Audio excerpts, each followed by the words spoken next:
বাংলাদেশের সরকার প্রধান বা বাংলাদেশের ইন্টারিম গভর্নমেন্টের হেড ডক্টর মোহাম্মদ ইউনূস বর্তমানে মিশর সফরে রয়েছেন। বিশেষ করে D8 নামে একটি জোট রয়েছে যার সম্মেলনে যোগদান করার জন্য। এই D8 বা ডেভেলপিং 8 নামে যে জোটটি রয়েছে এটি মূলত একটি ইকোনমিক গ্রুপ, যার মাধ্যমে মূলত বাংলাদেশ, মিশর, ইরান, তারপর তুরস্ক এই দেশগুলো, পাকিস্তানের মতো দেশগুলো আসলে একসাথে কোঅপারেশন করে, যার মাধ্যমে তারা আসলে নিজেদের ইকোনমিক গ্রোথ বা ইকোনমিক ডেভেলপমেন্টে ফোকাস করে। এই জোটটা অনেকটাই গুরুত্বপূর্ণ, কারণ এই জোটে সবগুলো মুসলিম প্রধান দেশ রয়েছে, বিশেষ করে মুসলিম সংখ্যাগরিষ্ঠ দেশগুলো এই জোটে রয়েছে। এর মধ্যে আরো গুরুত্বপূর্ণ কিছু দেশ রয়েছে, যেমন মালয়েশিয়া, ইন্দোনেশিয়ার মতো দেশ। অর্থাৎ এই জোটটি যে মুসলিম প্রধান দেশগুলো নিয়ে গঠিত, এই দেশগুলো অনেকটা স্টেবল এবং ইকোনমিক্যালি অনেকটা স্টেবল, এবং একই সাথে তারা ডেভেলপিং কান্ট্রি। তারা ধীরে ধীরে নিজেদের অর্থনীতিকে গ্রো করছে, যেমন তুরস্ক, যেমন ইন্দোনেশিয়া, যেমন মালয়েশিয়া, বাংলাদেশ বা পাকিস্তানের মতো দেশগুলো বা মিশরের মতো দেশগুলো। এই দেশগুলো যখন একটি জোটে সংযুক্ত হয় তখন তারা আসলে নিজেদের মধ্যে ইকোনমিক ডেভেলপমেন্ট যেমন করতে পারে, একই সাথে একে অপরকে যেমন বিভিন্ন ধরনের প্রযুক্তি সরবরাহ করতে পারে এবং সামরিকভাবেও একে অপরকে সাহায্য করতে পারে। যদি এই জোটটি ইকোনমিক জোটের পরিবর্তে একটি সামরিক জোটের দিকেও ট্রান্সফার হতে থাকে তাহলে খুব একটু অবাক করার বিষয় হবে না, কেননা বর্তমান সময়ে এই D8 জোটের নেতৃত্বে মূলত যারা রয়েছে তার মধ্যে তুরস্ক অন্যতম। আর তুরস্ক চাচ্ছে D8 দেশের মাধ্যমে আসলে এই দেশগুলোতে সামরিক তাদের যে প্রভাব রয়েছে তা বিস্তার করা, কেননা তুরস্ক বর্তমান সময়ে মুসলিম বিশ্বের সবচেয়ে বেশি সমরাস্ত্র উৎপাদনকারী দেশ। তাদের নিজেদের মাটির তারা প্রায় সকল ধরনের সমরাস্ত্র উৎপাদন করে থাকে এবং তারা চায় যে দক্ষিণ পূর্ব এশিয়া এবং দক্ষিণ এশিয়ার দেশগুলো বা D8 ভুক্ত যে দেশগুলো রয়েছে তারা যাতে তুরস্কের কাছে সমরাস্ত্র ক্রয় করে। পশ্চিমাদের উপর মুসলিম দেশের সমরাস্ত্র নির্ভরশীলতা রয়েছে তাকে কমিয়ে আনার জন্য তুরস্কের একটি পরিকল্পনা রয়েছে, এটাই মূলত তার একটি অংশ। এর মাধ্যমে তুরস্ক যেমন অর্থনৈতিকভাবে লাভবান হবে, একই সাথে মুসলিম দেশগুলো আসলে মেরুদণ্ডগতভাবে শক্তিশালী হতে পারে, কেননা মুসলিম দেশগুলো পশ্চিমা কোনো আগ্রাসনের বিরুদ্ধে তেমন কোনো কথাই বলতে পারে না, শুধুমাত্র এই পশ্চিমাদের সমরাস্ত্র এবং অর্থনীতির উপর নির্ভরশীল থাকার কারণে।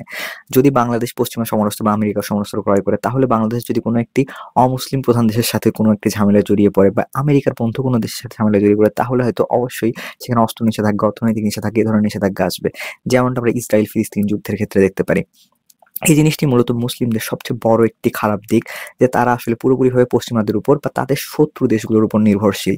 আর বাংলাদেশ বা ইন্দোনেশিয়া বা মালয়েশিয়ার মতো অর্থনৈতিকভাবে শক্তিশালী যে দেশগুলো, যারা ধীরে ধীরে আরো বেশি শক্তিশালী হচ্ছে এবং ভবিষ্যৎ অর্থনীতির নেতৃত্ব দিতে যাচ্ছে এই দেশগুলো, কারণ এই দেশগুলোর ডেভেলপমেন্ট গ্রোথ বা ইকোনমিক গ্রোথ অনেকটাই বেশি।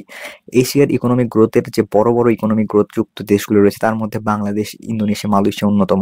এ থেকে বোঝা যাচ্ছে যে বর্তমান সময়ে এই দেশগুলো যদি পশ্চিমাদের উপর নিষেধাজ্ঞা যে নির্ভরশীলতা রয়েছে তাকে যদি কাটিয়ে আসতে পারে বা তাকে এই জিনিসটাকে যদি কাটিয়ে উঠতে পারে, তাহলে তারা মুসলিম বিশ্বের একটি নেতৃত্ব প্রদানকারী দেশে পরিণত হতে পারবে, যেমনটা তুরস্ক বর্তমানে অর্থনৈতিকভাবে, সামরিকভাবে নিজেদের উপর নির্ভরশীল হওয়ার চেষ্টা করছে। আর এই জিনিসটি মূলত বাংলাদেশ, পাকিস্তান বা এই অঞ্চলের ইন্দোনেশিয়া, মালয়েশিয়ার মতো দেশগুলো বা মিশরের মতো দেশগুলোকে করতে হবে। আর এর জন্য নিজেদের মধ্যে যে প্রযুক্তিগত আদান প্রদান রয়েছে এটাকে বৃদ্ধি করতে হবে। তো মুসলিম দেশগুলো যদি মুসলিম দেশের হাতে প্রযুক্তি আদান প্রদান করে বা ক্রয় করে, তাহলে আর পশ্চিমাদের উপর নির্ভরশীল থাকতে হচ্ছে না লং টার্ম বিভিন্ন ক্ষেত্রে। আর অর্থনৈতিকভাবে যদি এই প্রত্যেকটি দেশকে সহযোগিতা করে লোন দেয়া বা ঋণ দেওয়ার মাধ্যমে বা কিছু কিছু ক্ষেত্রে ইনভেস্টমেন্টের মাধ্যমে, তাহলে এই দেশগুলো আসলে অর্থনৈতিকভাবে নিজেদের উপর নির্ভরশীলতা বৃদ্ধি করতে পারবে। অর্থাৎ বিকল্প অপশন হিসাবে বাংলাদেশ, পাকিস্তান বা ইন্ডিয়া, মালয়েশিয়া বা ইন্দোনেশিয়ার মতো দেশ বা মিশরের মতো দেশগুলো আসলে নিজেদের উপর নির্ভরশীল হলে বা মুসলিম প্রধান দেশের উপর নির্ভরশীল হলে, তাহলে দীর্ঘমেয়াদী তাদের যে পশ্চিমা দেশগুলোর উপর নির্ভরশীলতা রয়েছে বা বিশেষ করে পশ্চিমা যে ব্লক, মুসলিমদের ব্লকের উপর ব্যাপক বেশি চাপ দিয়ে আসছে, এই জিনিসটা আমরা কমিয়ে আনতে পারবে। এদিকে আমরা দেখতে পাই ব্যতিক্রম দেশগুলোর মধ্যে রয়েছে সৌদি আরবের মতো দেশ বা ইউনাইটেড আরব আমিরাতের মতো দেশগুলো। এই দেশগুলো পুরোপুরিভাবে তেল বাণিজ্যের ক্ষেত্রে পশ্চিমাদের উপর নির্ভরশীল থাকার কারণে তাদের নীতির বাইরে তেমন কোনো কথাই বলতে পারে না। এই দেশগুলো যদি আমেরিকা বা সৌদি আরব যদি কখনো আমেরিকা বা পশ্চিমাদের বিরুদ্ধে কথা বলে, তাহলে তাদের তেল বাণিজ্যের উপর ব্যাপক বেশি প্রভাব আসতে পারে। আর এটাই মূলত দীর্ঘমেয়াদী পরিকল্পনা রয়েছে তুরস্কের বা ইরান এই জিনিসটিতে অনেকটাই অ্যাগ্রেসিভ। এই জিনিসটা আমরা যদি দেখতে পারি ইরানের ক্ষেত্রে, ইরানও D8 এর একটি সদস্য দেশ। এ থেকে বোঝা যাচ্ছে যে ইরান এবং তুরস্কের মতো যে দেশগুলো রয়েছে তারা যারা নিজেদের উপর অনেকটা নির্ভরশীল, বিশেষ করে তুরস্ক বর্তমান সময় বা সাম্প্রতিক সময়ে সমরাস্ত্রের ক্ষেত্রে নিজেদের উপর নির্ভরশীলতা বৃদ্ধি করেছে। আর ইরান পুরোপুরিভাবে বলতে গেলে নিজেদের উপর মিলিটারিগতভাবে, অর্থনৈতিকগতভাবে নির্ভরশীল। এই দেশগুলো যদি এই মুসলিম দেশগুলো, বাকি যে মুসলিম দেশগুলো রয়েছে D8 ভুক্ত বাকি 6টি মুসলিম দেশকে যদি আরো ডিপেন্ডেন্ট করতে পারে, নিজেদের আত্মনির্ভর করতে পারে, তাহলে এই দেশগুলো আসলে ভবিষ্যতে মুসলিম বিশ্বের যে একটি বড় শক্তি রয়েছে এই শক্তিকে একত্রিত করতে পারবে এবং মুসলিম বিশ্বকে অনেক দূরে এগিয়ে নিয়ে যেতে পারবে বলে আশা করা যায়।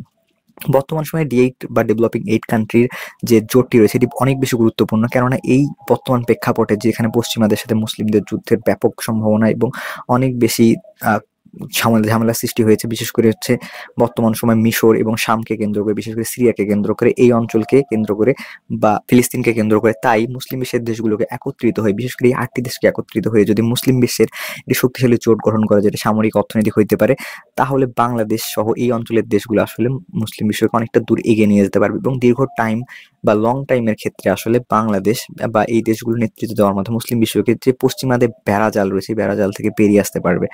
এই জিনিসটি মূলত বর্তমান সময় খুবই গুরুত্বপূর্ণ। এই D8ভুক্ত দেশগুলো কি ধরনের পদক্ষেপ নিচ্ছে এবং তাদের এই জোটকে কতটা কার্যকরীভাবে বর্তমান সময়ে ব্যবহার করছে, যাতে করে এই মুসলিম উম্মার কাজে লাগতে পারে বা এই মুসলিম দেশগুলোর কাজে লাগতে পারে। পৃথিবীতে প্রায় 54 থেকে 56টির মতো মুসলিম দেশ রয়েছে। এই দেশগুলো ওআইসির মাধ্যমে একত্রিত থাকলেও ওআইসি কার্যত একটি অকার্যকর প্রতিষ্ঠান হয়ে দাঁড়িয়েছে, কেননা এই ওআইসিভুক্ত অধিকাংশ নেতৃত্বদানকারী দেশ যেমন সৌদি আরব, ইউএইর মতো দেশগুলো আসলে পুরোপুরিভাবে পশ্চিমাদের উপর নির্ভরশীল। তাই তারা পশ্চিমাদের বিপক্ষে তেমন কোনো নিন্দা প্রস্তাব পর্যন্ত নিতে পারে না।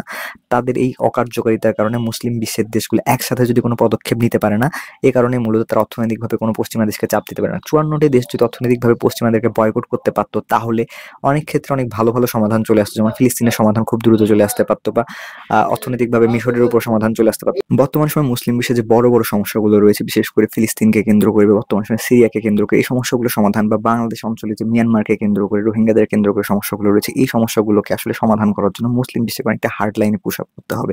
বিশেষ করে হার্ড লাইন পুশ করতে পারলে মুসলিম বিশ্বের দেশগুলো আসলে অর্থনৈতিকভাবে যেমন পশ্চিমাদেরকে চাপ দিতে পারবে, এবং একই সাথে যারা মুসলিম বিশ্বের জন্য বা মুসলিম দেশগুলোর সাথে এই ধরনের ঝামেলা করছে, তারা আসলে পুরোপুরিভাবে ট্যাকেল করতে পারবে অর্থনৈতিক চাপ দেওয়ার মাধ্যমে। যেমনটা আমরা বয়কটের সময় দেখেছি, পশ্চিমা বিভিন্ন কোম্পানিকে বয়কট করার মাধ্যমে অনেকটা চাপ সৃষ্টি করতে সক্ষম হয়েছিল। আবার দেশগুলো মিলে যদি রাষ্ট্রীয়ভাবে একটা কাঠামোগতভাবে বয়কট করে, তাহলে এক্ষেত্রে আরো বেশি চাপ আসতে পারে। তো এই জিনিসটি মূলত সবচেয়ে বেশি গুরুত্বপূর্ণ। D8 এর মাধ্যমে এরকম একটা নেতৃত্ব আমরা আশা করতে পারি যে মুসলিম বিশ্বের দেশগুলো একসাথে দিবে এবং পশ্চিমাদের যে বলয় রয়েছে, এই বলয় থেকে বেরিয়ে আসে নিজেদের একটা শক্তপোক্ত অবস্থান দাঁড় করাতে পারবে বলে আশা করা যায় মুসলিম বিশ্বের জন্য। তো আজকের জন্য এখানে শেষ করছি। অবশ্যই আপনাদের গুরুত্বপূর্ণ মতামত জানাতে পারেন আমাদের কমেন্ট বক্সে।